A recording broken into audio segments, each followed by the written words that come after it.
Ladies and gentlemen, big hairy news.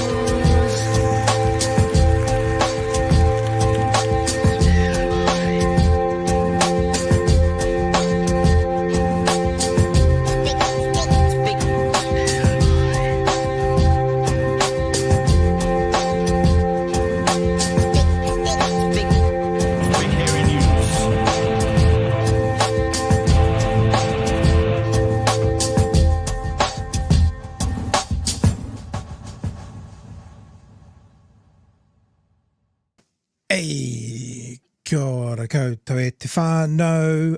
Welcome to another episode of Big Hairy News. Chewie, sir, how are you? You're happy to see me, aren't you, tonight? You're really happy to see me? I am good. It wasn't always promised that you were going to be here. So, yes, I'm very happy. I'm just going to send a quick text out about going to the driving range tomorrow because I've been out busy all evening. I haven't done this. Oh, it said going to drinking range. I did an auto check. We'll leave that for a bit later on. Drinking range could be fun as well. Would you like to come to the drinking range with me tomorrow, Chewie? Yes, it doesn't matter what I was doing tonight, but for people who don't know, I've started doing a te reo course at Tuananga, and I normally go to Monday at 11 a.m. sort of thing, daytime one. And as you can still hear in my voice, I was a bit crook over the weekend and crook on Monday, so I decided to go to tonight's. So it's the same. They have two classes, tonight's, and tonight's officially was 6 till 9. And I'm like, if it finishes at 9, can I get home by 30 seconds past 9? So I just cut out a bit early to come and say kia ora and hello to everybody. And yeah, that's what we've been doing. And so I'm pretty not up to the play with anything in the news and stuff tonight at 6. The 6 o'clock news is because I haven't been able to check it out yet. But anything we need to know about Chewie before we crack on into a show? No, I believe to date, and it bums me out that this needs to be a daily reminder. But so far, the world's still turning. So far, it's all right. Just hold on. Yeah. Yeah, I'm just going to send off this text about going to the driving range. There we go. Up for it? Question mark. There you go. That's just how much I value you people, that I'll do my live texts. Tune in on Thursday night to see Pat texting his friends about the social calendar. Going to the driving range. All right, team. Hey, let me just say before we rip into this, we should always check to make sure this is coming through. It's going to do that one night. It's going to do a crazy, hey, we can't see it. Because I haven't checked, because tonight I haven't checked it, Chewie. So tonight will be the night that people go, I can't see it. Except there'll be smart asses who do say can't see it tonight when they can, because they are, because that's the way these guys roll. Official BHN merch is available, of course, if you'd like to go and get a Chewie Fufu. It's still my favourite, and still in orange is my favourite one. You know, I've got one of these upstairs. I think we misprinted one, so it's one size too small for me. So I'm going to get back on the old dietary thing, and then I'm going to be wearing your face around on the orange. I do like both of the fufus. Like, I like the black as well. Like, the t-shirts are in orange and, the t-shirts aren't in orange and black. They were in black. All right, I'll shut up. The hoodies are in dark grey as well, but there's something about that orange on orange. The red-headed fufu on the orange is pretty spectacular. Nikki No Boats is there as well. Again, that's where the black ones are. And then again, I'll say, even though I have a black one, there's something pretty cool about those blues. Someone picked out the other day, Chewie, that it might be a bit of a national blue. I don't know if that's true or not. We heard back from Nicola Willis's office saying, what would you like to talk to her about? And I thought about replying to them and going, we just want to see if she wants a hoodie and see if they'll ever talk to us again. They probably wouldn't. Then, of course, we've got the Pat and Chewie. Saw some of these walking towards me at Waitangi, and it was freaky as fuck having this walk up to me at Waitangi. And then, of course, finally, Tiratanga Buffer. That's in there as well. Now, the reason I'm belaboring this point a little bit to show you what's in the store. I think all the stickers as well, all the stickers that go with all the stuff. There's two things, right? The first thing is if you buy a t-shirt or a hoodie, or if you buy the pack of stickers, so they come in packs here as well. So this is packs. You can get 4 packs or 8 packs. Then we'll also include the new brand for next month, which is We Are the Grassroots. We've got those in stickers. They will be t-shirts next month as well. But if you're a patron, you will have already seen this from yesterday. And maybe if you watched last night because we showed it, our new t-shirt, which will be getting released next week. I did spend a couple of $1,000s last night on t-shirts and hoodies. The tax work less and tax wealth more t-shirts and hoodies are coming next week. And I've had a flooding of people saying, oh, I like that. Someone said to me today they're going to buy 12. Now, I don't think they're being honest. In fact, if you bought 12, it might put us out because we're going to kind of do a small run to start with. But hearing Chloe in the house yesterday say this exact theme by chance, and she said something like, and we tax sometimes, not at all, wealth less, but what we're saying is you should tax work less and tax wealth more. Which seems to be a universal language at the moment. We're excited to see that the left is already picking up their game around tax and stuff for next year. And of course, we all love Gary Economics, Gary Stevenson, and it's a thing he's driving as well. So those will be available. I'm just going to say to patrons this weekend. I'm taking a bit of a risk, but certainly to the general population probably next Monday night. And it is going to be a limited run, meaning I've got like 5 of each of the sizes. So the 5th person that buys a medium black t-shirt, and then it's off. So next week though, next week. Okay, Chewie, let's get into it. I think she managed to stay awake for most of the day, maybe not all of the day, going to, I think the technical term is the infrastructure wankfest. I think that's the technical term. From Labour, Barbara Edmonds. Barbara, kia ora, good evening. Tēnā korua and tēnā koutou to all the BHN viewers and listeners tonight. Did I get the official name? Yeah, is it right? Yeah. Infrastructure Investment Summit. Yeah, I think it was Investment Summit and then it changed to Infrastructure Investment Summit. I don't know. But I was there today. But also I was having a lot of what they would say in these sort of circles called polar sides. Oh. Where you go and meet with people off the side of the conference. I had quite a few of those today and got some tomorrow lined up. And then I also had a roundtable with actually our domestic infrastructure sector as well at a firm. Do you find this kind of stuff interesting? Like, we love talking to Craig Rennie. He is a complete nerd for political stuff, but he loves it. Do you love this kind of stuff, or are you like keeping yourself awake and just getting through it? I to be fair, I love people. I do like talking to people as well. It's a really good trait to have if you're a politician. But also, the most interesting thing I always find out about this is actually you find out what people are doing. And you realise, the world keeps turning. One of the ones I was going to ask you specifically about was we hear that BlackRock is there. And BlackRock has got a bit of an interesting name in New Zealand at the moment, particularly to do with a solar company that they sort of pulled out of, and there's a whole bunch of people still expecting to maybe see some money. How do we feel about companies who have a track record that's not so positive in New Zealand at this conference, having this government say, come and spend more of your money? Is there any kind of, what's the word, like grinding against that? Is there a problem there? I don't know if BlackRock are there, and someone has asked me that before, and I said I didn't actually know if they're going to be there. I haven't met them either. I know Chris Hipkins has been pretty strong about it, and I've also reaffirmed that as well, that for those sort of foreign investors, you're going to come to New Zealand and bring your investment in, then there has to be clear benefits to New Zealand. And Chippy has also said, they should honour those employment agreements that they had with those Kiwi workers. So I don't know if they're there, but there will always be a tension. There's always a tension for us, me sitting there and trying to hold my tongue, as you do, because we're not in Parliament and you've got to be polite. But, Labor's been really clear for a long time that, yes, we welcome foreign investment, but there has to be a clear benefit to New Zealand and there has to be protections for our assets.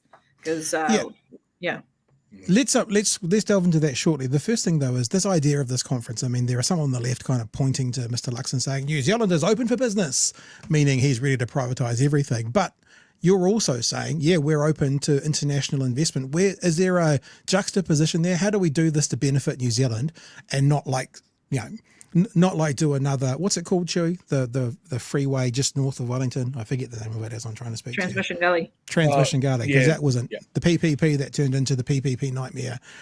How do we do infrastructure with ultimately international money and still win? Like, the ledger still works more for New Zealand than it does for them. Yeah, absolutely. I mean, like, for a PPP to work for Labour to even consider it, it needs to be cheaper than what the current option is, but also create jobs, right? And so PPP, the PPP for Transmission Gully, the report that was done on it was that successive governments changed the contract as the new governments came in, and that led to some of the cost overblow that happened, as well as a pandemic that also happened during the build time. So my thing has always been get it right at the start, so that and this is where that bipartisan stuff is starting to come through a lot, and we're calling on the government to brief us, because it's like we want to have a considered position, because we know the impact of when you stop and start projects. You fellas stopped and started a whole bunch of projects. We've got 13,000 less construction roles. We've got 72,000 Kiwis that have left our shores. So get it right from the start, so that we have this long-term sustainable investment in New Zealand that creates jobs, keeps the benefits, and actually it's not just a plunder of our assets and taking the profits offshore. Can I ask you an honest question then? Because you set up a very good frame of getting it right from the start. Does that mean Labor kind of cocked up the ferries as well? Because that seems like at the start it was set up to be a certain thing, and then it expanded, and then it expanded, and we all know that it's not what they're pointing it to be, but it's it's infrastructure around the wharfs and stuff. Was that not set up very well at the start either? It was some of the information around the geotechnical work that needed to be done. Okay. So again, that's why business cases are really important in those feasibility studies. So if you think about Transmission Gully, $40 million was put in by the Helen Clark government for Transmission Gully to do the feasibility study. Then obviously John Key came in. They tried to take mana off Labor when there was that by-election with Hekia Parata and Chris Farfoy. So they said, spades in the ground, we're going to do Transmission Gully. But actually, the continuance of it has gone through successive governments. There were some stuff-ups around Transmission Gully for the changes of, the things that you had to do, but also the information that came at hand. Some of it does come at a later time, but you got to get as much of it right from the start as possible. Well, that makes me think as well about other contracts, for example, that have been signed recently. Like, we're looking at school lunches, and it's not necessarily why you're here to talk about, but we heard from John Prendergast yesterday, the Trust Health Chief Executive, who was doing school lunches before the change, that these school lunches are now more like $5 school lunches, because even though the contract says $3, intermediate schools are now getting $3.84 because that's what they need. And then schools are getting more money for the delivery, and then schools are getting more money for the cleanup. So is that an example? Because what I want to do is, so please, business daddy, who is the best negotiator in the country, show us these contracts that say $3 meals. Why the hell are we paying $5? I mean, you need to pay $5, but based on what they want to do, what they say they can do, they're not obviously doing that at the moment because costs have gone out. Is that another example of not doing the work at the start and then having to pay more at the end? Well, absolutely, for school lunches, right? And when Labor brought that in, it was a pilot first before it was extended to everyone else. There was a range of which we funded it from between $5 to $8.50.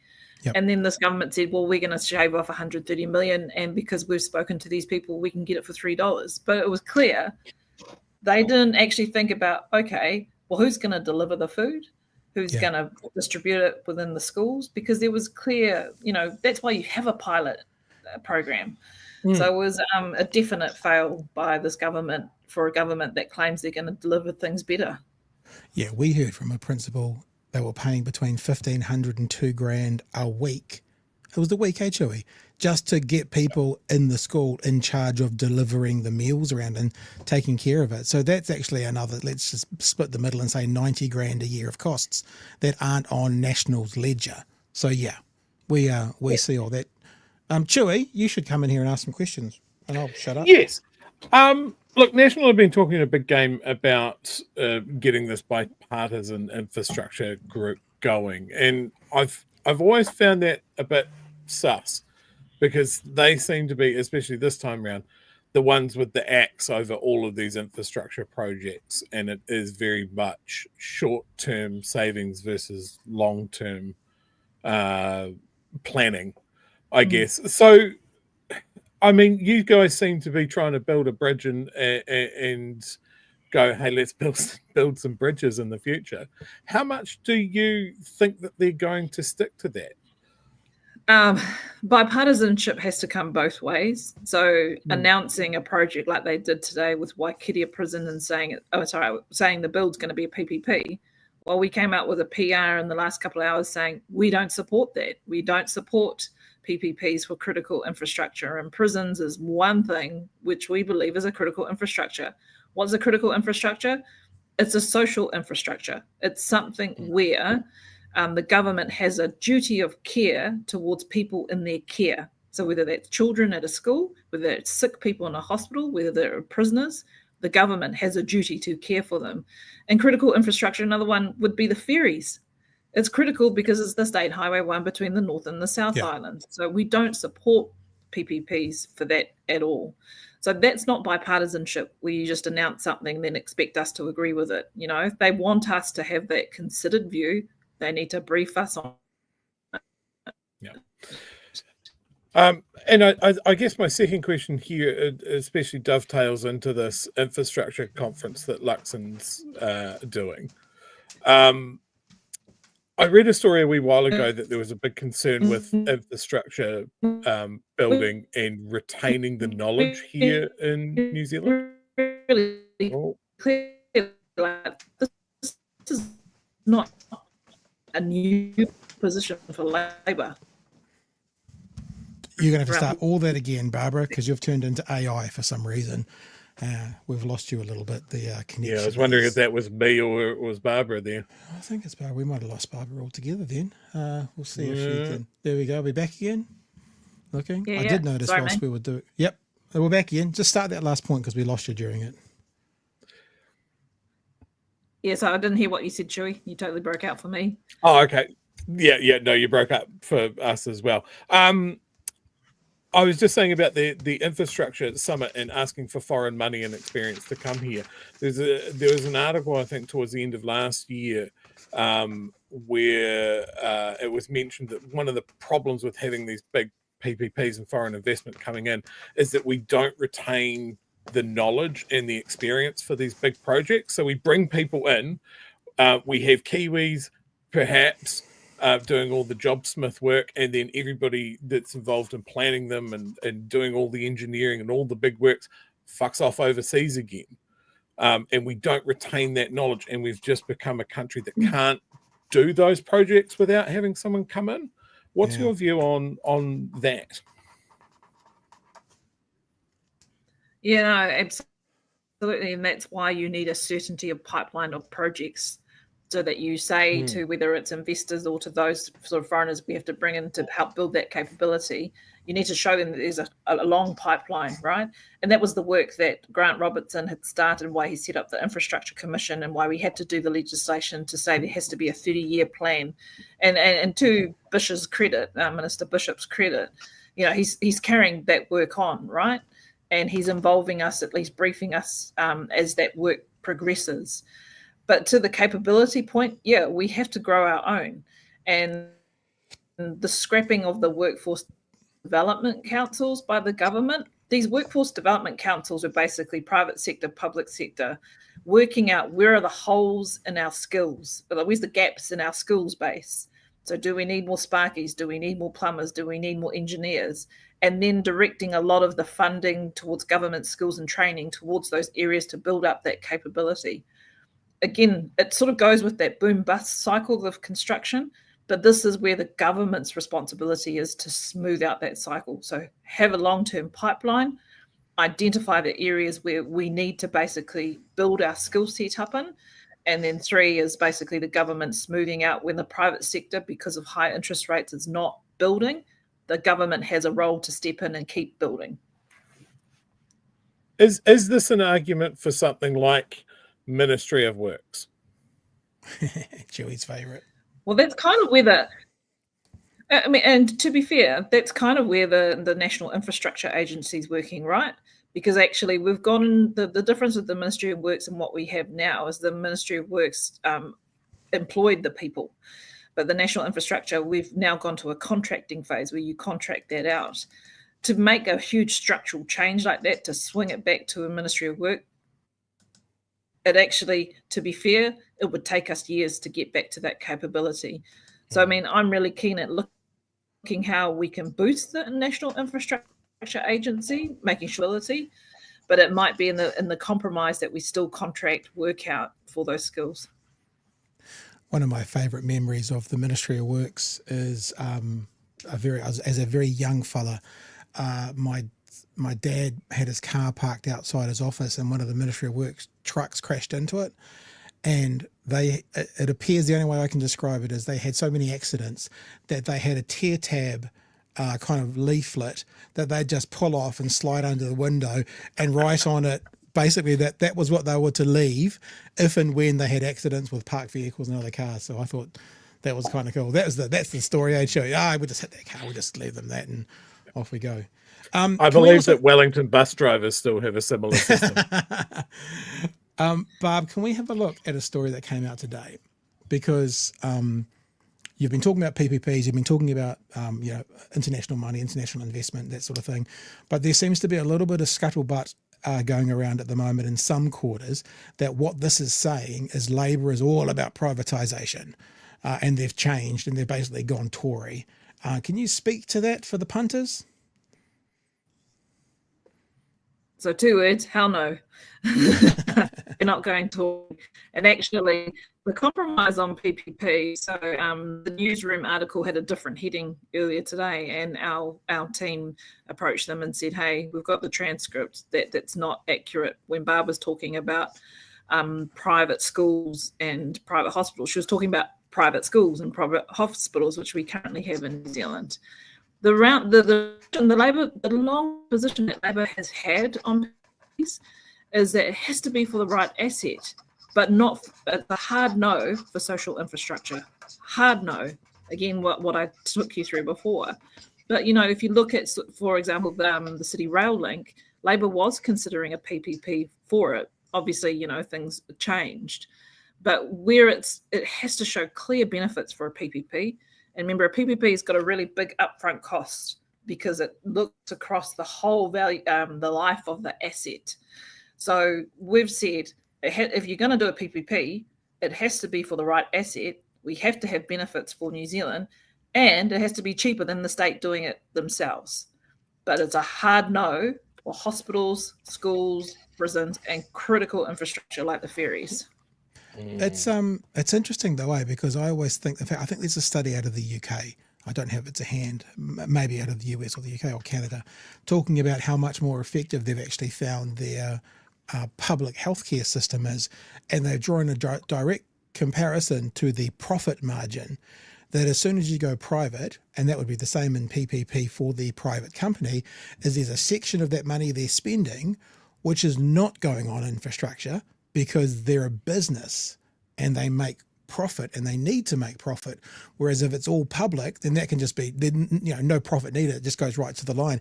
How can someone, we're seeing this in real time with the lunches.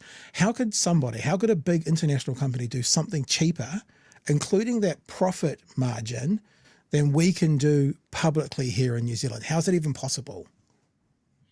Yeah, so some would say it is possible, and because PPPs are actually found quite commonly around the world, but there's also, it comes down to that risk threshold and the affordability threshold, which is agreed to and negotiated right at the beginning. So if the risk is low enough, then yes, it will be cheaper for the private sector, because they won't have the risk of the basically having to pay out more at a later date. So I'm assuming that's where it would be cheaper. However, the major thing for us, again, get it right from the start. And when the negotiations have to be really, really good. Like, these are large international investors who know how to negotiate. And ultimately, the government can borrow money cheaper than anyone else. But where you have to be careful is that fiscal headroom around debt for a government. And that's kind of where the IMF talked about it. They did their report, their Article 4 report on Wednesday, basically their review of sort of our economy, etc. And they said New Zealand does have a structural deficit, but there's ways to productivity. So it's not new stuff, but it's, it comes down to, I believe, that risk threshold and affordability threshold, where potentially private sector could be cheaper because the program is less riskier. But again, the government can borrow money cheaper, but it has to be, and we have to think about that structural deficit and that debt headroom that we have, just in case we have a massive earthquake or a massive natural disaster. Okay. One thing that springs to mind, the think big projects almost bankrupted the country, like toppled governments, the whole works.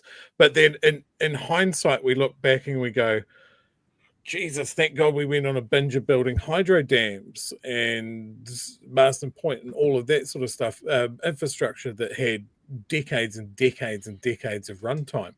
If you're spreading the debt risk out over that length of time, it bears no consequence to what a lot of right-wing politicians talk about of like, well, you wouldn't run a household like this, would you?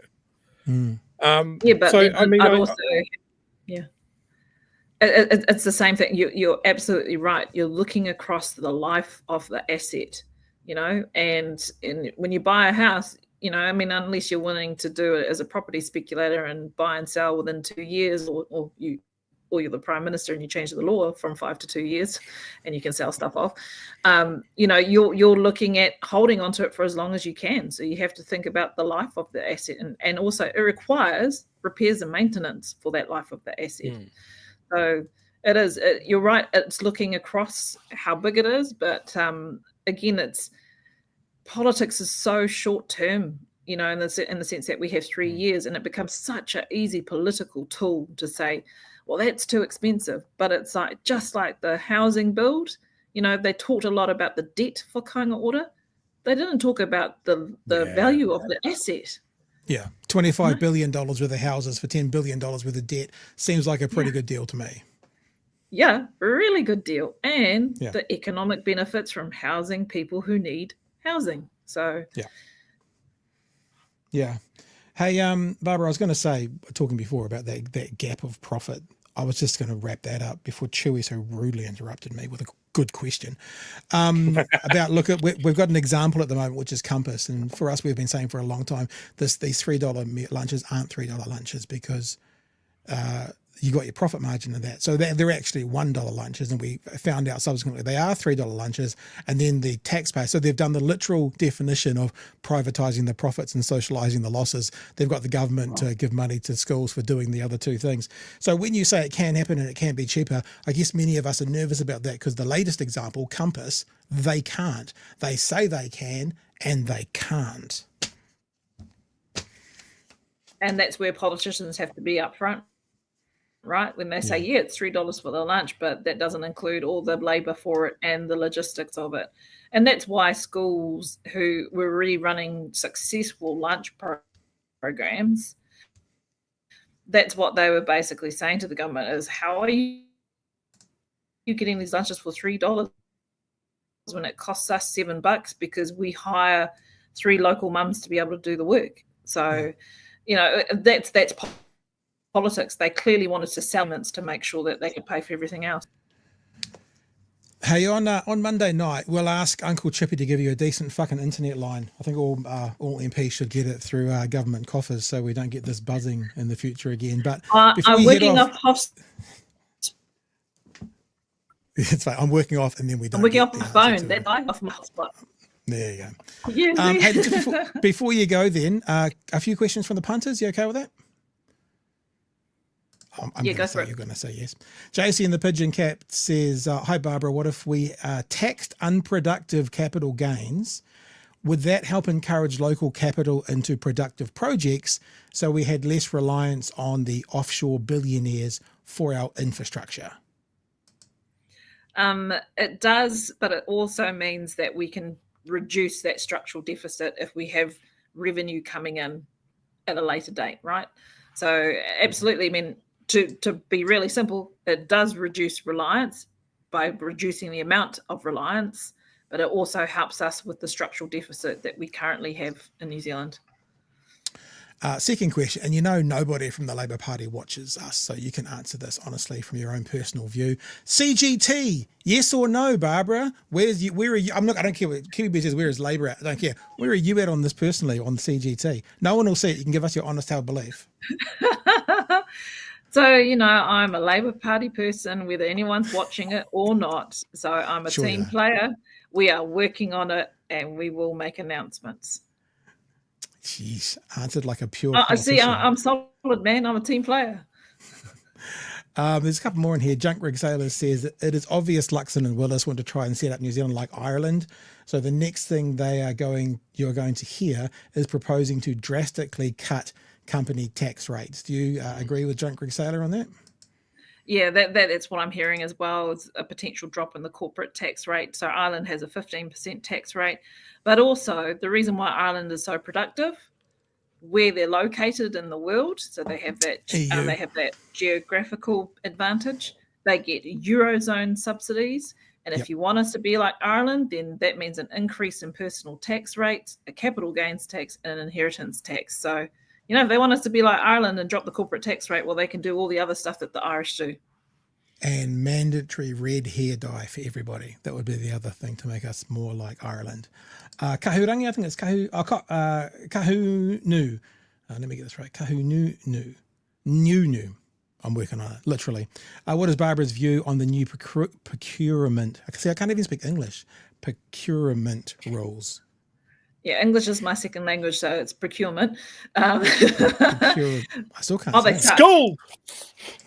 They suck because they basically have taken away the living wage requirement for government contracted security workers, cleaners. That absolutely sucks. This is a government that's meant to be helping our lowest paid workers. So I'm not supportive of them because of that. And because as well, they're removing some of the sustainability measures. So government buildings, if they're being built, they don't have to be built to the 5-star standard. I thought we were trying to lower our emissions and be serious about climate change. The government should be leading this and not softening the rules to make it easier for businesses to basically pay people less and make it worse on our environment. Kiwi Bird just wants to say, hi, Barbara, love your mahi, big fangirl here. So that's just from Kiwi Bird that wanted to mention it. So there you go. So last question, I guess. Well, last from me, Chewie. You can do what you want. Is there anyone you're looking forward to hearing speaking from up the front tomorrow? And what are you going to talk about specifically?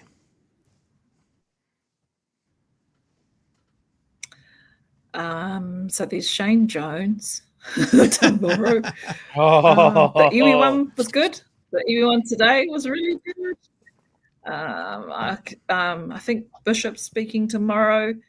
I'm speaking tomorrow, so I'm looking forward to myself speaking tomorrow. And what I'm speaking on is basically people at the infrastructure sector, because of the loss of jobs and because of the loss of their work in the pipeline, they've asked us for bipartisan view, right? A bipartisan work together. They're asking for it. Doesn't matter what the government says, it's actually coming from the sector. So what they're going to hear from Labor tomorrow is, yes, we will work in a bipartisan way as much as we can. Yes, there is common ground, but there are margins or boundaries to that common ground. And I'm going to set out very clearly what Labor's boundaries are. And I've already said some of that today. It's a huge no to privatization of hospitals, schools, and our critical infrastructure. I think that's a really clear, sometimes, Labor gets criticised by various commentators, never us, for their messaging not being maybe as on point as it could. I think that's really good messaging. No PPPs, no privatising to critical infrastructure. I think it's really good. Before we do, though, one other one, because I missed Tane, sorry. Sounds like there was minimal mention to overseas investors about Māori business. Love to hear Barbara's thoughts. Any thoughts around that, Barbara, before we head off? There was the iwi leaders were in the room. A number of the iwi leaders, they had a panel today. This is the thing that annoys me, is Māori are not token. They're not a token nice to have in these sort of summits. So, some of the references from the government were really light, but Māori made their presence known right throughout that summit. The pōwhiri, the videos, the way that they were in the room, the way iwi leaders were working with it, talking to investors and presenting. So it's up to the government. Will have a view that that Māori were strongly there, but from my perspective, actually their voice needed to be a lot louder and a bit more in it. But they they made their presence known as every leaders do. Hey, Barbara, thanks so much for joining us tonight. Anything else you want to throw out there before we head off, Chewie? No, I'm all good. Thanks, Pat. Have Thanks for fun coming on, tomorrow. Barbara. Is it strong coffees to keep yourself awake right through the day before you get on? Is that the plan? I'm too busy to fall asleep, if I'm really frank. And I'm like, Look, thanks. man, I've learned to operate with minimal sleep. So If actually the mindset of controlling children, that's about right, I think. I think you've just hit it right at about the right level there. So perfect. Barbara Edmonds, MP for Mana. Barbara, thanks so much for joining us tonight, and we'll talk to you super soon. peace out. See you. All the best. So, Cheers. it's cool. It's a cool MP when they go peace out. Like, imagine Luxon doing that. He'd do it like this. He'd go like, Oh, fingers don't something. give his social media team another idea that they'll workshop to hell. Okay, some more. Do you want to reflect on any of that, Chewie, before we get to the other super chats? Look, overall, I think that sounds really positive. Like, I think you're right to identify the fact that there is a red line there of there is no way that privatization should touch these things. Yeah. And I think that, again, it's really there's no wiggle room there. It's just there. My concern remains how much you can trust the government for this. Like, I would love to see like a consensus across the aisle of like, okay, we can disagree on some things, we can snipe in the house, but this is shit that needs to get done, and maybe we can just park that sort of stuff, and we can just like we don't see that stuff. That stuff doesn't make it to the news cycle. Like, I just heard Barbara say something quite positive about the Bish. That it sounded like he was playing a straight bet on this, and that was kind of like, the Bish, the same Bish we talk about. And again, we don't see that. Sometimes MPs get really wrapped up in their character, in their on-screen persona, I guess. So, I mean, I think the electorate would like to see that more from both sides. Like, yes, there's the performative parts of the house, there's the sniping in the media, but this is actually what we're doing. Maybe it's not sexy. Maybe it only appeals to political nerds and tragics like us all. Speak for yourself. I'm not a tragic. Do you want to do some more of the super chats? I'm just working something out. Don't do the one about don't do the one about the 4-term year. The one at the bottom, Mr. Stranger. I'm just working on something. You do the other ones. Okay. Hey, what Pat's doing is organising what's happening after the driving range. Daniel says, no late fee tonight, bastards. He paid us $2 for that, so good stuff. Kooky Nick, however, is paying a late fee and is not calling us a bastard. There's a correlation there. Pat, you've been told never call Seymour business daddy again. I was actually calling Luxon business daddy, but Well, we're fine with Luxon being business daddy because it's gross. Any extra cost to get rid of the waste? That'd be the a reference to the school lunches. Depends if the school has a pig, I guess. A pig for every school. Called Crackling. I think every pig in the world now needs to be called Crackling. There could be I'm spiraling now, Pat. There should be a nationwide competition for which school can raise the fattest pig on Seymour's slop. Saucy Susan, which is it's a good name. Why does Labour want multi-billion-dollar overseas-owned, profit-driven companies in Aotearoa? Compass Group, Hyundai, mining companies, foreign-owned. I think there's an odd one out there, which is Hyundai. Hyundai Heavy Industries is just, there is no way that we would build a shipyard or a wind turbine manufacturing center like them. Compass Group can fuck off. Mining companies, they can fuck off. But yeah, Hyundai's a wee bit different in that mention. But yeah, I worry about foreign profit-driven foreign companies coming in here because their aim is profit, not the benefit of the country. Yeah. BlackRock especially But that's gives me yeah. I mean, huge we concerns. just be real, people. That's what a business needs to be doing. That's the idea of business, is to make profit. Yeah, make widgets, help people, goods and services, but business make profit. You know, not for profits or charities. Don't worry about the profit. So, and I'm not saying this like it's a good or bad thing. I'm just saying let's not wear blinkers when you're talking about P being private. Then what you're doing is acknowledging that profit needs to be made. So that's that gap I keep talking about. I guess the concern with foreign-owned entities like that coming in, say Transmission Gully, or building new port facilities, or something like that, or even mining companies especially, right? The tale is they come in, they do what they want to do, they extract profit, they feed into our economy for a bit, that sort of thing, and then they fuck off. And I guess the key there is what happens after you go. What is your responsibility if we find out in 15 years that the motorway that you put together is shit? What happens to the fact that the mine that you built, that you extracted all of this profit, that you paid some royalties for, but you left a hell of a mess behind when you left? We need to make sure that the contracts that we sign are absolutely ironclad and they are on the hook. Now, companies don't want that. Tough. They either want to come in and extract some profit and be on the hook for this sort of stuff, or they go, it's too risky, we don't want to do it, and we don't end up with a poisoned water table in a great big open sewer in a national park. Yeah. I don't know, it's a little bit of give and take. Yeah. Kiwi Skirt wants to know what your t-shirt is. It's a cloud, a happy little cloud that's got a scarf on. See, it's a smiling cloud. Take the thing down. You'll be able to see it. I can tell you right now, Winston Peters would hate that. A very He white hates that t-shirt. t-shirt. Yeah, it's one of the t-shirts I bought many years ago, and it wasn't until perhaps the last 12 months I've been able to wear it.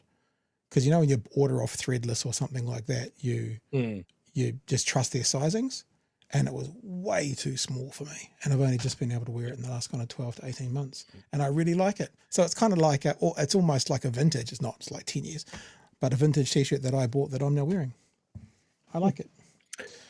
Van Dynamo player, please. Oh, a $50 one. Thank you very much. you. 50 Very Australian, so that's at least 270 New Zealand dollars. 350 to 500. And a really poor quality pie, I guess, would be included.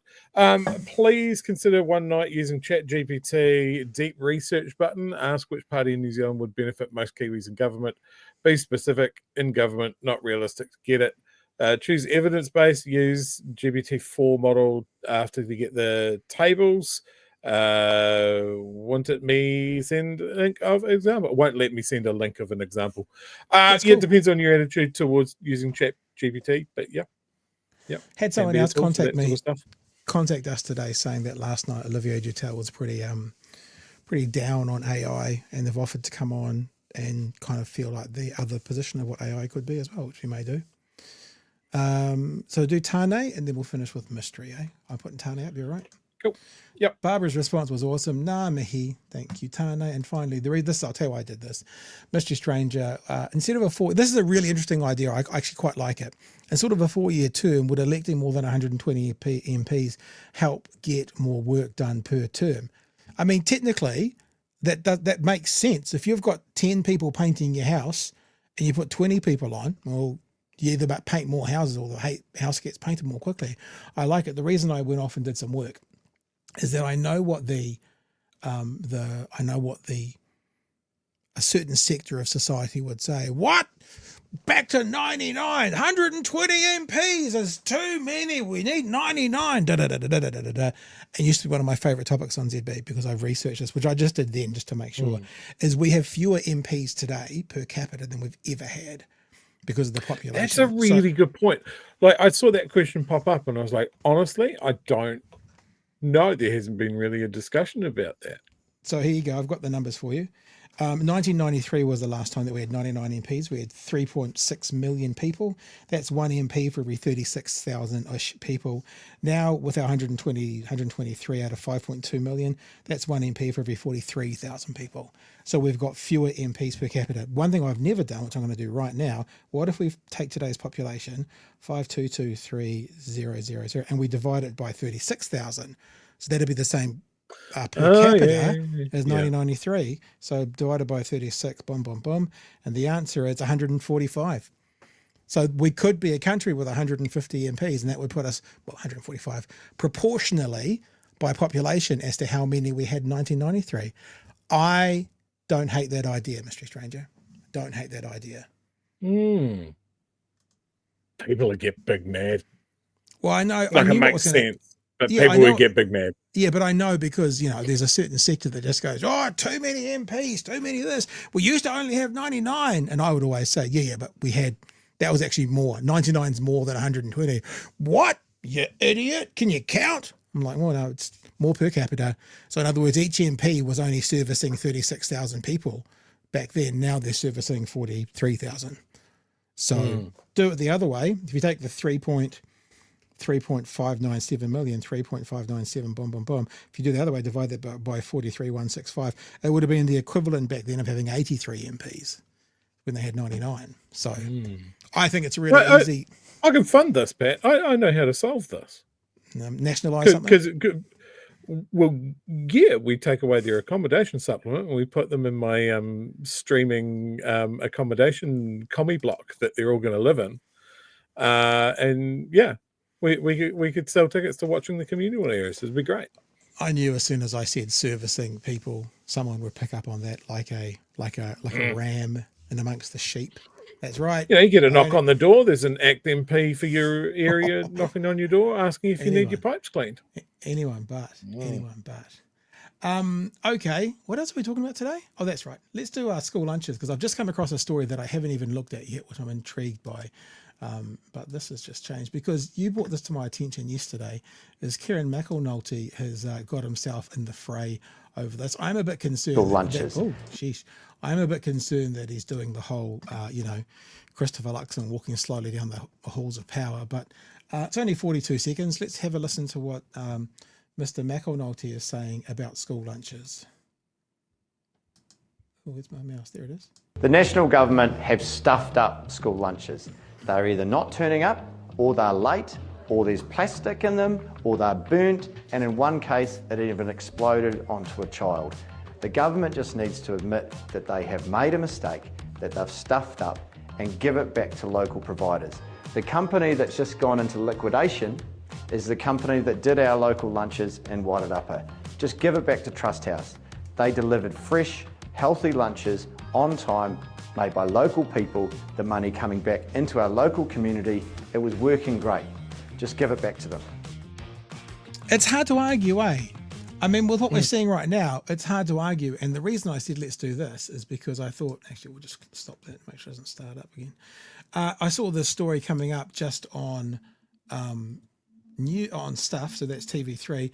Huntley School becomes the first to suspend David Seymour's lunches. It's only like 30 seconds, but I haven't seen this yet. Let's have a look to see what they said. Huntley School is the first to suspend David Seymour's besieged school lunch program. In a social media post, the principal of Kimihia School, Pamela Dunn, said the lunches would be suspended from Friday until further notice, citing the substandard quality of meals after the government whittled the cost down to $3 per meal. It comes after waves of bad news for the program, including a child receiving second-degree burns, children being served melted plastic in their food, and one of the suppliers going into liquidation. In a statement, Seymour told 3 News it's never been mandatory to accept the healthy school lunch program, so he respects Kimihia School's choice. I think it's interesting. Oh, yeah, he's stoked because it's like, oh, cool, so we don't have to pay for that one? Cool. Seymour says it's not mandatory to receive healthy school lunches. I just think it's not possible to receive healthy school lunches. Like, emphasis on the healthy side. I think that's an issue they've got going on at the moment. So, yeah, we've been chasing that, obviously, story for quite a few weeks now. but we will That- continue to chase it. And remember, for those of you who were with us a few nights ago, there's a little idea bubbling away in the background. It's still bubbling away. We won't get too much into it right now, but we will do what we can do to help this situation. Oh, look at Jason. God bless you, Jason. Keeping that alive. Hashtag by David. I like that. That was another potential.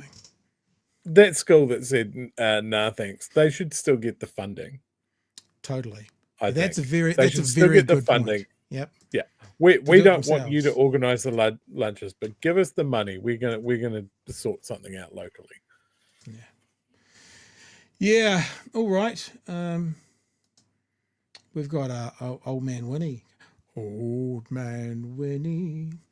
A little story around him because there is a fascinating thing going on at the moment that just goes to show either Winston Peters doesn't know what DEI is, which is my guess, or he's just lying about what his party is all about. I've had lots of interactions over the years with New Zealand First MPs and stuff.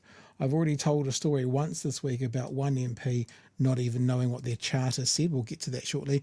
But the thing I realised today, Chewie, is Winston Peters often says one thing when his party's policies or his party's manifesto says the opposite. So let's have a look at this one first, because remember, this is from last night. Chewie, do you want to see if that what I'd be interested to know is that website still up that lists in the manifesto how they use DEI in the selection of candidate? Remember you had that last night? It wasn't a live website. It was a screenshot? Thing. I wouldn't be surprised if it was gone down. The reason I say that is we have history with Winston about that. So this is just raw minute 45 when he comes out of the debating chamber talking to him about his party's DEI hiring tactics and how he obviously and clearly, it's only two possibilities, either doesn't know what DEI is or he's doing this Trumpian water is dry and fire is cold thing. Mr. Peters, will the DEI policy apply to New Zealand First? What do you mean? Well, the Constitution of New Zealand First says list rankings should consider the gender diversity of the MPs. Yeah, what's it got to do with DEI? DEI? Isn't that DEI? No, it's not. Why not? Well, it's got two words for a start, not three. You got that worked out? DEI stands for diversity and inclusion. So for a start, Winston is trying to sell the idea that if it's only two words, it can't be DEI because DEI is three letters. So that's the first thing he's trying to sell. Yeah. His brain's in a jar. Or this is Trumpian. You know, Trump is still saying, and his press secretary is still saying, that tariffs are a tax cut for the American people. That's what they're still saying, right? They know that's not the case, but they're still saying it. This is either that, Chewie, or it's Trumpian. DEI? Isn't that DEI? No, it's not. Why not? Well, it's got two words for a start, not three. You got that worked out? DEI stands for diversity and inclusion. Surely that would include what ethnic groups, social groups, gender? Doesn't say that at all. Go and see what DEI means. It means diversity, equity, and inclusion. Doesn't that? That's what you said first time. Yeah, it is. So does that include ethnic groups, social groups, gender, and age? I'm going to start a class for you guys next week. So do you Someone not? get a break. I'm going to put in a This week's is class. hypocritical, I'll do isn't for it? free. It'll be pro bono. You know what pro bono This means? is hypocritical of you, You isn't know what it? pro bono means? This is You hypocritical know of what you. pro bono This means? is hypocritical of you, You isn't know what it? pro bono means? Is the Do you Constitution? know what pro bono doesn't, means? Doesn't the One Constitution? more time. Repetition Yeah, I'm is stupid. asking the questions. Stupid recanting I'm asking the stupidity doesn't help questions. you. Doesn't the Do you know Constitution? what pro bono doesn't, is? doesn't your Constitution? You got that? Doesn't your Constitution reflect DEI values? I just said to you, there are two words, not three. Diversity. Can't you get it? Diversity could Now, range. you're adding the best part in by No, yourself. diversity could Which is typical of you include. guys. And let me tell you what, we're going past 100 on our post. 1,000 that is.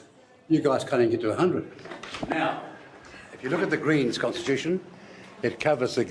So there's been a time period where probably behind closed doors, his advisors have gone, Winston, yeah, that was really foolish. You look like a stupid old man. old man shouts at clouds. They wouldn't have said it like that, but in a more polite way. And so he's come back out into the corridor to try and point the bone at the Greens to try and make some kind of point. To 100. Now, if you look at the Greens constitution, it covers exactly that. It's got quotas and everything else. Our constitution has 2 words, and no way can be construed the 3 words that you're using, and you're not going to get away with lying. The Constitution has genders, social groups, ages and ethnic groups to be represented. Listen, moron, I'm just telling you once. Listen, moron. Thank you, staff.co.nz, by the way. Listen, moron, I've already told you. Wow. So Wow. yeah. To be really honest with you, my gut, he doesn't know what it is. And I say that, and also it comes across that he's the figurehead, but maybe has nothing to do with what the party, because the party's got a president. That active party thing actually does, because he's got history of this, which we'll get to shortly. Before I tell my story again, Chewie, do you want to respond to what you've just seen, that absolute car crash? Yeah, look, I mean, to talk to Winston, we'd obviously have to do a pre-record because I'm sure he goes to bed about 4 o'clock. Well, After the 5 o'clock, retiree special at Denny's. Yeah, does that first like, and goes to bed. Do you think he walked into that room after he did that? Do you know what pro bono means? 27 times. It turned to his guys, go, I reckon that went really well. I reckon I look really smart out there. Like, he's acting like he's the smartest person in the building. He's just come off like a stupid old man. Yeah. Yeah, absolutely. This sort of behavior used to really play well for me when I could string 2 or 3 coherent thoughts together. But, it's but now I can't, and I'm still behaving the same way. Just hearing him speak, the clarity of language, that he has been a very articulate debater and speaker in the past, it's all gone. I've said this before, and I don't mean any disrespect by this, because when you get older, you slow down. Watching my dad, who passed away 18 months ago, go from, he was a pretty successful insurance salesman and did that kind of stuff and ran all sorts of groups, and to sort of this man who'd sit in his chair and not be able to articulate exactly what he once could. And I've said it before about Winston, when he does that angry kind of turn and look, I'm like, man, I can see my 83-year-old father in that. When they get to a certain age, and they don't quite have the same faculties they once had. And honestly, I'm not mocking. This is no disrespectful, because in the past, what happens with these guys, these men, is that they've been able to demand respect through their skills orating and through their presence. And when they lose that, they don't have anything else to fall back on other than angry, grumpy. And it's either because they're frustrated and they can't figure it out, or it's because they're going, hang on, this is not how you react to me. You react to me in a different way, because I speak but if you don't speak like that anymore, you get a different response. And I see it quite often. And you're right. It's mainly older men, but it's there in both. And it doesn't matter how nice you're being. They're angry, and I've learned to treat it as like it's not necessarily a reaction to me. Yeah. It's a reaction of like, no, I don't need to be taught anything, and anger at themselves for not understanding it. So he's angry. Someone's trying to point something out to him and question that what he said is not like chiseled in stone truth. Yeah, like I'll give you an example. This is elder abuse. He needs to just retire. And look, honestly, if you hear nothing else, hear this. This is not me or us being dismissive or aggressive or nasty to the elderly. This is just a part of nature. I've never thought of this before, but my dad loved technology. He had, in the 1980s, 1990s, he worked in insurance. He sold life assurance. And he had this machine that was like a typewriter, but you got the telephone from the wall and it would make that fax sound. And then what you did was you put it into 2 suction cups in this typewriter. And so it would then talk to Australia. Like, that was cutting edge when he got it. He was into it. And then to see him flummoxed over a text message, today's technology, you can just go, I get it, how that must be really hard. You know, I was at the cutting edge, the pointy bit of technology not so long ago. Because remember, for an older person, speaking from experience, yesterday was 20 years ago, speaking from experience. And it's just, you know, and I'm not saying that's what's happening with Winnie. Hey, get back on your mat, lie down. What I'm saying is it's a natural progression of losing what you maybe had when you were younger. And when you then add someone in, hello, Mr. Trump, to someone of power, that then becomes concerning. Like, honestly, it becomes concerning. Anything else on that, Chewie, before I tell my story? Oh, just, and we're straying more and more from Winston here, but just generally, do you know what has helped me take the wind out of people's sails when they're getting really angry about the fact that they don't understand their phone, their tablet, the reason why they need a password for their emails, all of this sort of stuff? Is it's okay. You know heaps of stuff that I don't know. Yeah. Yeah. Like this is just it's a different world, you know. You probably know how to disassemble a car engine and rebuild it out of a box of fucking nuts that's underneath your house. I don't know how to do that, but I can sign into your email. So I want to tell you the story about my interactions with, I can't remember his name. I haven't taken the time to go and have a look, but about this thing that Winston and New Zealand First have gone. I'm just looking for the actual screen grab, Tree. Do you want to find the screen grab as to their website being about diversity, equity, inclusion while I tell the story? The one that you had last night or something like it? Oh, Jesus, I don't know if I'm going to be able to find just that. Google it. It'll be on I'll stuff or something. It'll be easy to find. If you put DEI NZ First. So anyway, I had a late night show, went from midnight till 6 a.m. And during election season, the parties would still send someone in to be with me between midnight and 1 a.m. And that's because it was News Talk ZB and there was still 100,000 people listening. And I had the number 2, so Winston's deputy from New Zealand First. And what I want to speak to now is how Winston and New Zealand First have history of not knowing what's in their constitutional manifesto. I talked to this guy about the policies, the characteristics, the manifesto of, I'll be back in a minute, of New Zealand First. Hi again, of New Zealand First and what they were. Emily says she sent it to you on Blue Sky.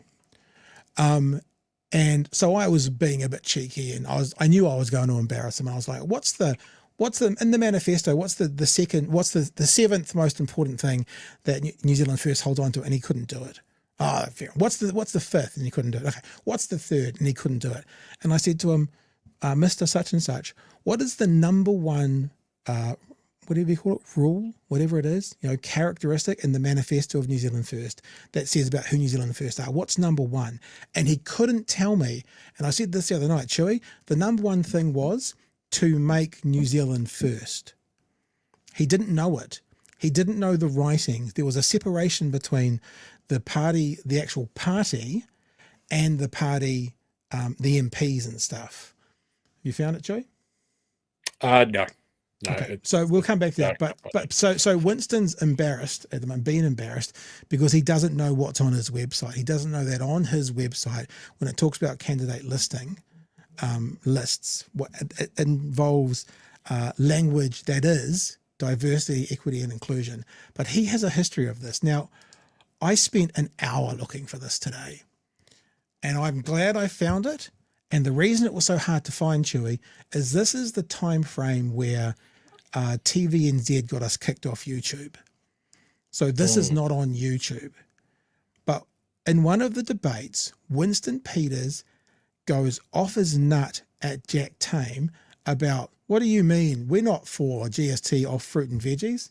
But you know what? It was in their manifesto that they were, and Winston didn't know. And then what happened was we got there first and got a screenshot of their manifesto. And by the end of this debate, it had been taken down. Enjoy, my friends.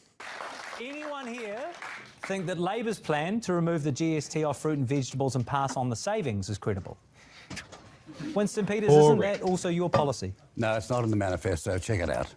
Number 15 from your website on your 35 policy points for the 2023 election. We will take GST off basic foods, including fresh fruit, vegetables, meat, dairy, and fish. Sorry. Has that changed tonight? Sorry, that's not our problem. We said our problem was we thought the supermarket. So I'm pausing that. So he had no clue. He had no clue that his party in their manifesto said they were going to take GST off fresh fruit and veggies. He has history in this. We'll get to the But he's so confident. He's so but that's it. confidently wrong. He's so confident. Properly would just take the profits. It would never get to the people, and as a consequence. is that on and your why website? is it That's on on, your that's policy? on your We said- website, we said- 2023 policies. your It's also policy or not? Rawiri Waititi. It's also Can I finish? so from your Rawiri Waititi. Can I finish? Hello, can I finish? It's also your policy. Finish. Can I finish? Winston You break the Peters. duopoly, allow tangata whenua into the market to start our own. If this isn't your policy, what Oh, I one like policy that. of New Zealand What- first would make the biggest difference in the cost of We living said crisis? we want a full investigation as to whether it will work or not, but we're reserving our judgment now. If you'd have been patient enough, rather than trying to have a catch you moment. Catch you? Right, have some news, have some breaking news. We will show you something. Let me just get this out of here and get this out of here. So Winston Peters doesn't know his party's policy and what's on his website. Let me bring this up for you. I've done it. I just got to find it. Here we go. Double click on that. Can you see that? Does that come up on my screen for you? Hello. Not yet. Hello. Oh, there we go. Sorry, I was just trying to find all my open windows. Right. This was, as soon as they said that, I went to the New Zealand First website. Number 15, we will take GST off basic foods, including fresh fruit, vegetables, meat, dairy, and fish. Refreshed that page just now. So you're clear. We were watching the show live, the debate live. And then this was at the end of the debate. So within an hour, probably within half an hour, I was quick enough to go. So within that time frame, the thing that embarrassed Peters was gone. We'll just play to the end, eh? Refreshed that page just now. Is gone. Some intern sprints across the room. Has Delete gone. page. Has Delete. gone. So this is what Jack referenced. There's number 15. We will take GST off. I took a screen grab straight away because that's what we do. And now that's the page. The page is not there. So there you go. Devious, slimy little rat bastard. Please, can I finish? Okay, I'm finished. There you go, Chewie. So I don't know. Like I said, that's not on. It's on YouTube now, but it's never been on YouTube because that's when we were kicked off YouTube by TVNZ, and that's only on my Twitter. Remember feed. that? So that's Remember only- that family? Yeah. When TV Kiwi came and fucked with us. Kicked us in the nuts. So there you go. So the It's point very being, mean. Very mean.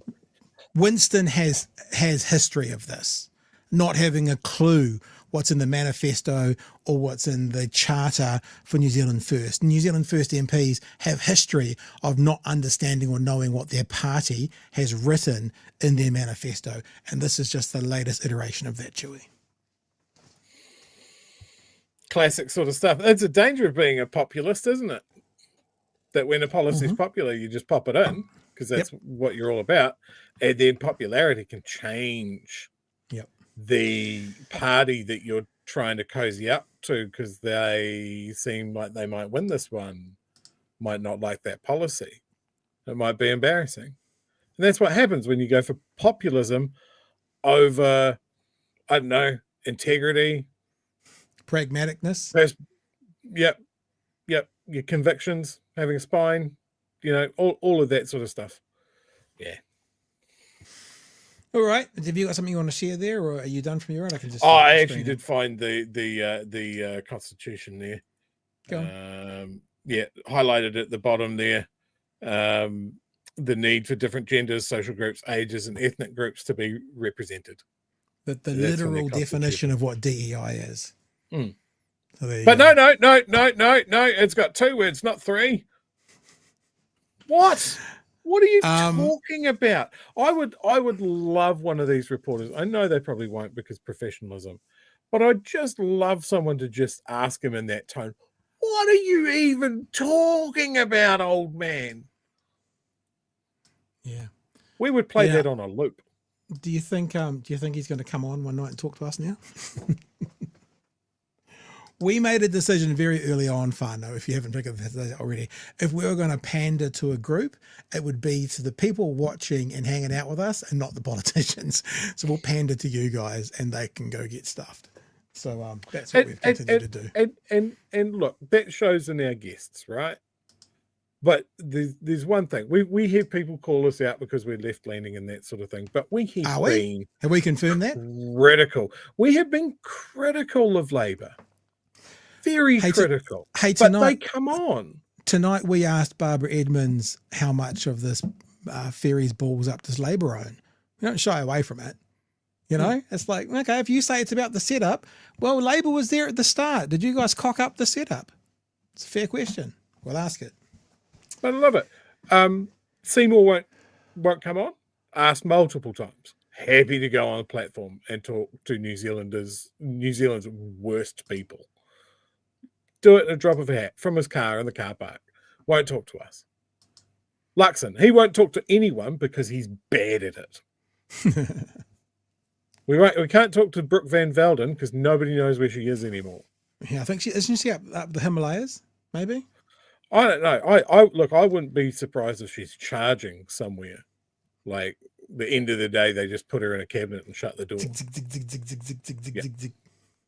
Is Brooke Van Velden induction charged, or does she have a cable? These are the questions that we want answered. Couple of super chats that are there. Kiwi Bird just says, sign me up for Winnie's DEI class. I will bring popcorn. And it is Christian Stanyland. Winnie is a real life Grandpa Simpson. And you know, whether you like his politics or not, like I often use Sue Bradford as an example on the left of this, whether you like her politics or not, you cannot question her drive, her determination, and her mana, or her, she didn't waver from her desired outcomes. You can like Winston or hate Winston. In his day, he was a masterful politician and orator. And he's a very good debater, very good public. He is a shadow of his former self. And I'm not saying that disrespectfully. I'm saying that we all will be, when we're 80, a shadow of our former selves. And you're starting to see it. Probably, actually, to be fair again, compared to other 80-year-olds, he's doing fucking amazing compared to many, but he's still a shadow of his former self. This man.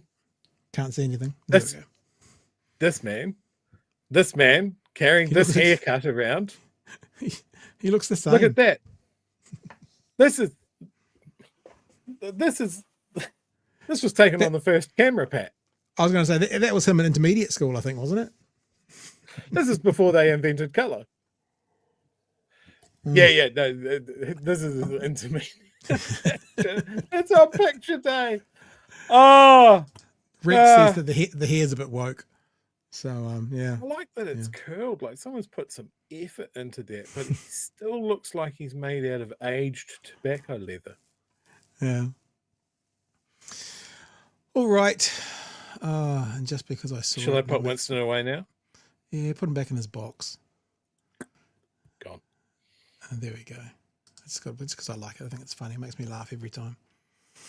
Hey, speaking of politicians, I saw Emily in the chat. Emily, you should come and tell us what's on tomorrow night.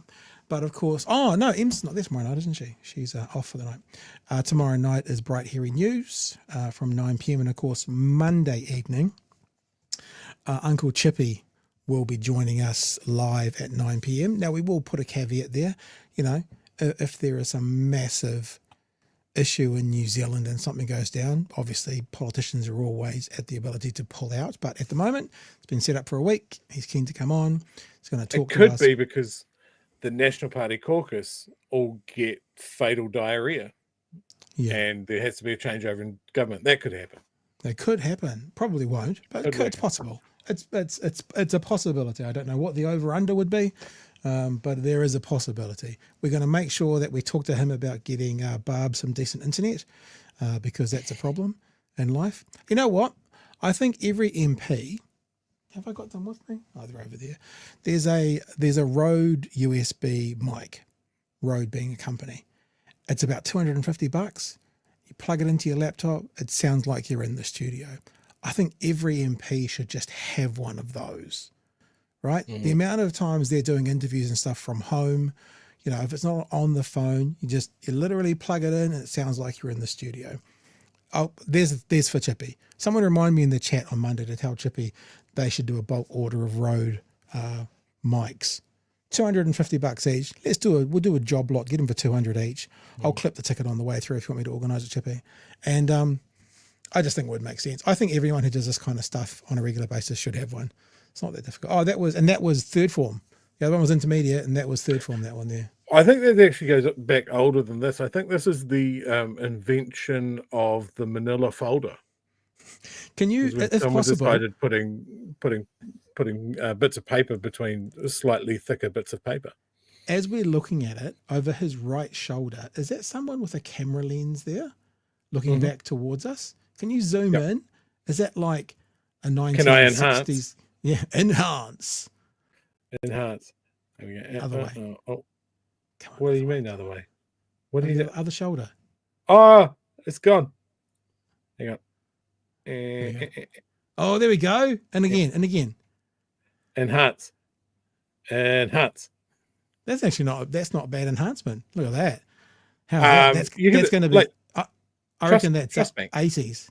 It might be 70s because it's black and white, but that looks like 80s with those JVC cameras. Well, when was the Trust Bank was around? That's what we need to find out. 1840s. Trust Bank. Easy. Well, we can replace it after the invention of money, I guess. Okay. So that's the Roman times. That's like negative 2000 BC. This is top tier content. So this photo was taken somewhere between 1986 and 1996. I know everybody's the earlier end of this. I know everybody's keen to know as well, but during the show I have organised my play date with a couple of fellas at the driving range. It's all kind of confirmed now. So if anyone was wondering and you're worried, I sorted it during the show, so that's good. All right, we're becoming ridiculous now. I'm going to take the screen off you. What are you doing? No, go away. And I'm going to say goodnight. So Monday, 9 p.m. live edition with Chippy. I mean, normally Monday we'd have quite a big show anyway because of all the stuff that's gone on in the weekend. I don't know if we'll just do Chippy the whole time. Or... Pat. Oh dear. Pat, don't you dare hit the end. Okay. I found the best picture. I found the best picture of Winston. Okay, and it was really easy. He's in a mankini. Is he in a mankini? Give me control. Give me back control. Well, you just got to take my screen off. You can do it. Come on, big boy. You can do it. There you go. And now you're on. Well done. Look at that. Oh, look at that.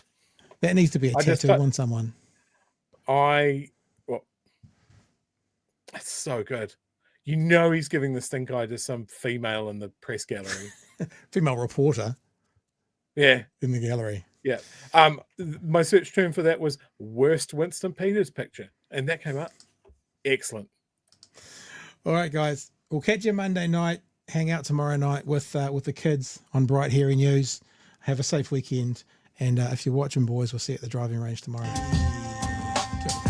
Oh, we can't do that. Got to start from the beginning. Let's do that again. No, you won't. No one's noticed, eh? No one noticed the double start? Very smooth.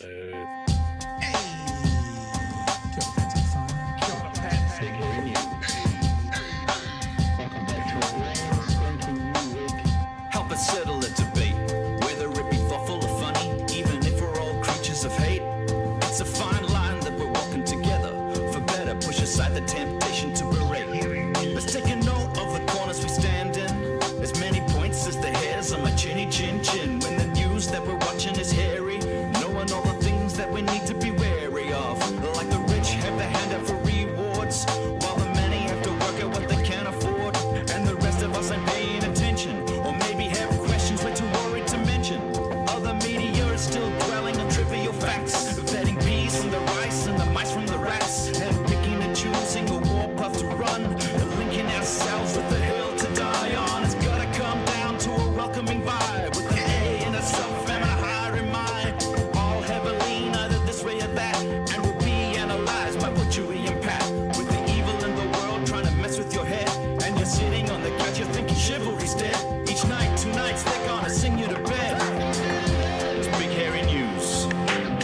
I have nothing to offer. I have no medicine for you. So I'm done. I'm done diddly undies. I'm done diddly undies for the evening. Done diddly done done. Anything, Chewie? No, apparently I'm done. It's flown. You're It's done flown the diddly coop. undies as well? All right. Yeah. Thanks for being with us this week, team. We'll see you on Monday Night Live for another edition. Big Hairy News. Join up tomorrow night for Bright Hairy News at 9. Be safe. Be well. See you Monday. Hooroo. Cheers, man.